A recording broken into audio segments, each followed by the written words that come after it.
Les fautes que vous allez éviter lorsque vous écrivez avec une nana par téléphone. Father God, thank you for waking me up this morning. Alors, il y a énorme type de fautes lorsqu'on cotise une fille par message. Et le tout premier type de faute, c'est la faute sur les designs. C'est-à-dire que quoi? La manière dont vous écrivez vos messages. Eh bien, dans cette petite vidéo du jour, nous allons voir bien sûr les fautes sur les designs. Merci. Alors, la toute première faute la plus reconnue, c'est de poser toutes des questions interrogatoires à la nana.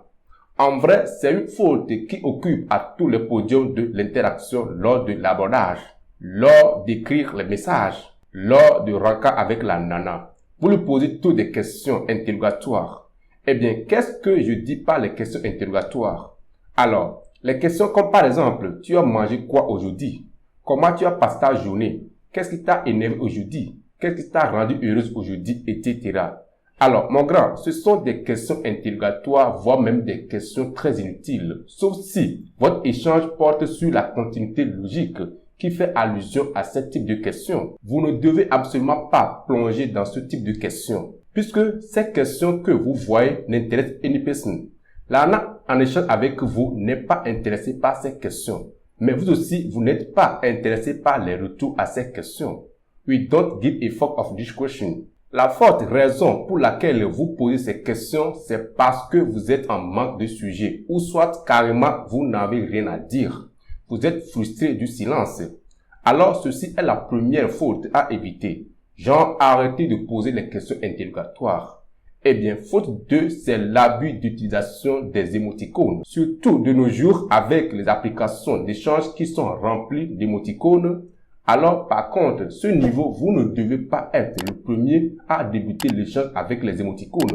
Ce qui veut dire que vous pouvez l'utiliser lorsque la nana a débuté de les utiliser en premier.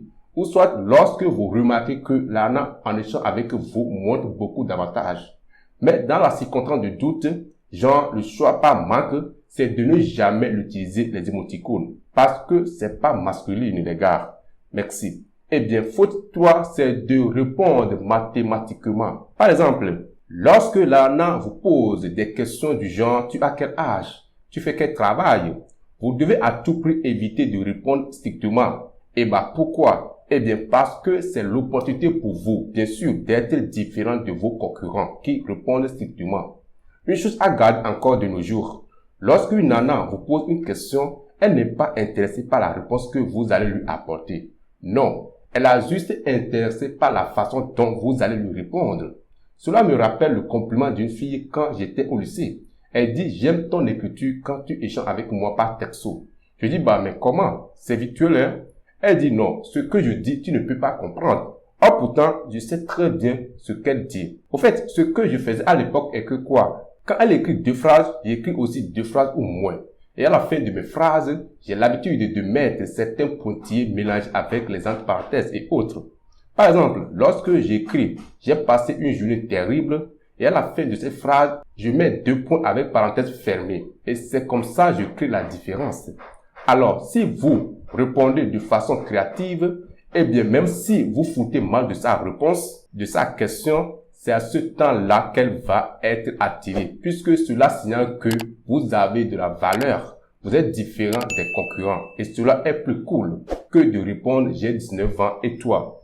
Alors, faute 4, c'est d'apporter le retour du texto tout rapide. Ce qui veut dire, dès que vous recevez le texto de la nana, instantanément, vous lui répondez rapidement. Alors, bien sûr, il peut y avoir des exceptions. Ça dit que quoi? Lorsque vous êtes dans un échange fluctuant avec la nana, alors dans ce cas-là, il n'y a vraiment pas de raison de perdre le temps avant de répondre. Ou encore, lorsque la nana s'investit bien, lorsque la nana montre trop d'intérêt. Mais par contre, dans d'autres circonstances, vous devez suivre la nana, la manière dont elle vous répond. Autrement dit, si elle fait 1 heure avant de vous répondre, alors vous aussi faites 1 heure, voire même plus avant de lui répondre. Si elle fait 1 semaine avant de vous répondre, vous aussi faites 1 semaine, voire même et plus avant de lui répondre. Puisque cela montre que vous n'avez pas que ça à faire. Cela montre que vous avez de la valeur. Et la chose la plus indispensable dans le game de la séduction, c'est quoi? C'est la valeur. Puisque tout le monde se préoccupe de la chose qui leur apporte de la valeur. Merci. Alors, faute 5, c'est de stopper d'être un loser. Qu'est-ce que cela veut dire? Lorsque vous tentez de séduire Lerna par texto, vous voulez tenter d'être bon dans l'échange. Vous allez lui narrer des blagues. Vous allez lui dire, vous avez vu Toto aujourd'hui qui promène avec une lampe allumée en pleine journée. Ou soit, vous allez lui dire à quel point vous avez dormi la nuit grâce à la photo qu'elle vous a envoyée. Tout cela, en séduction, on le surnomme quoi? Être loser.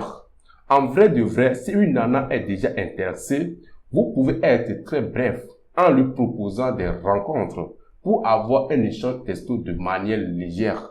Vous n'avez pas besoin de fournir beaucoup d'efforts pour être troll puisqu'elle est déjà hoche.